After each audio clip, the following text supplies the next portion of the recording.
प्यारे दोस्तों, आज हम आपको उस्ताद और शागिर्द के बारे में बताएंगे। उस्ताद चाहे छोटा हो या बड़ा, लेकिन न नौकर के भी मालिक से बड़ा होता है, न शागिर्द के भी उस्ताद से बड़ा होता है, क्योंकि खुदा के बाद दूसरा दर्जा उस्ताद को दिया गया है। क्योंकि खुदा कलाम है और उस कलाम को पढ़ाने और सिखाने वाला उस्ताद ही होता है, इसीलिए उस्ताद का दर्जा भी बड़ा होता है। कभी शागिर्द उस्ताद से सीखने के बाद खुद पढ़ता है और मेहनत करके वो भी दूसरों को सिखाता है, उस वक्त वो उसका दोस्त ठहरता है। मगर उसको ये ज़हन में रखना ज़रूरी है कि मेरा जो उस्ताद है उसी के ही ज़रिया मैं उस्ताद बन गया। लिहाजा अपने उस्ताद की हमेशा इज्जत करें, उसके ताबिया रहें, अपने उस्ताद से हमेशा अपने कामों में मशवरा लें और उससे हर कोई बात बांटे, चाहे खुशी की हो या गम की, क्योंकि उस्ताद को भी शागिर्द से बहुत प्यार होता है। वो कभी गलत मशवरा न दे सकता, बल्कि हमेशा अपने शागिर्द को कामयाबी की तरफ दौड़ते हुए देखना चाहता। कभी कभी शागिर्द उस उस्ताद को भूल जाता है, मगर उस्ताद शागिर्द को कभी भूल नहीं सकता। इसलिए कलाम में लिखा है कि हमारे खुदावंद ईसा अलमसीह हमेशा शागिर्दों से मोहब्बत करता था, उनके साथ उठता बैठता था और उनके साथ खाना खाया करता था, उनके दुख सुख में शरीक हुआ करता था, हमेशा उनको बचाता था। मगर शागिर्द ही कभी उस्ताद को भूल जाते हैं।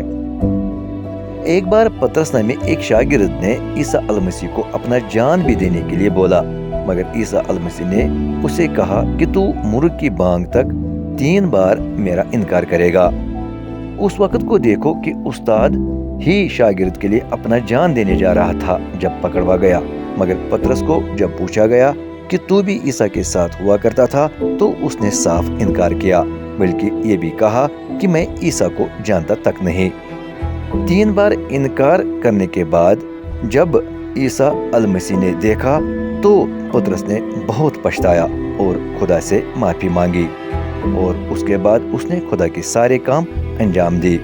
इसलिए मेरे भाइयों, उस्ताद का ख्याल किया करो।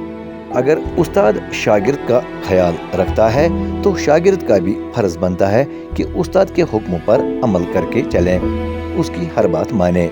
जिस तरह माँ बाप बच्चों को हाथ पकड़ के चलाता है, फिर जब धीरे धीरे बच्चा खुद चलता है, लेकिन फिर भी माँ बाप उसके पीछे देखता कि कहीं ये गिर न जाए, तो उसको संभालता है। उसी तरह हमारा उस्ताद हमारे पीछे होता है, देखता है कि मेरा शागिर्द किसी तकलीफ में न पड़े, किसी गलत कामों में न गिरे, तो उस्ताद उस वक्त शागिर्द को बचाता है, बल्कि गलती करके भी माफ़ भी करता है। कितना खुशकिस्मत है वो शागिर्द जिसको ऐसा उस्ताद मिल जाए जो शागिर्द का हमेशा ख्याल रखे और उसको बचाए।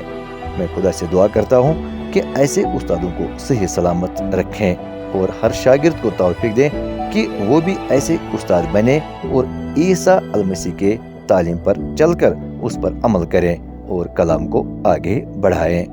आमीन।